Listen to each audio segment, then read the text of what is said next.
Чистая вода уже на подходе. На улице Трудовая протяженностью 610 метров строится новый водопровод. Здесь 7 рабочих усердно трудятся над этим важным проектом уже более недели. Работают без перерывов, чтобы как можно скорее завершить строительство.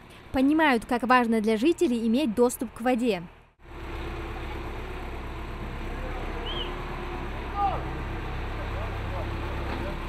Суламбек Тимурзиев поселился на этой улице одним из первых. Говорит, с 60-х годов водопровод обновляют впервые. Вода из-под крана была мутной, с привкусом ржавчины. Местные жители были вынуждены приспосабливаться. Покупали воду в бутылках и старались меньше ее использовать. Ездили, нанимали машины и набирали воду. А вода сколько возьмешь? Много же не возьмешь. Она кончается, снова ездишь. Постоянно проблемы были. А сейчас полностью завершат они. Отлично будет.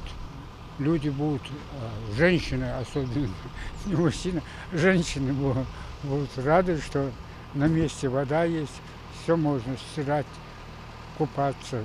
Роза Аушева с соседом согласна. Говорит, что ржавая жидкость, помимо прочего, портила и бытовую технику. Из строя выходили в первую очередь стиральные машины. Год уже стиральная машина на ремонте у меня была, из-за этой воды. Вообще мудо. Во время работ по прокладке нового водопровода жители не остались без воды. Администрация города предусмотрела специальную цистерну, вмещающую до 3 кубов воды. Все желающие могут воспользоваться этой полезной услугой. Строительство же идет полным ходом. Закончить планируют до конца месяца.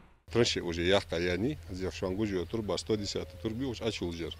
Узбах наха то геолож соя геолож их и духа ходил что пар. Ед ханзи бог 600 метров соу турб очул бахкеш.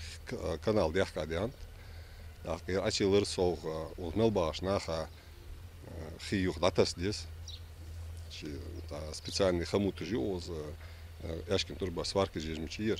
Хомут уже датос ю хиж датус здесь на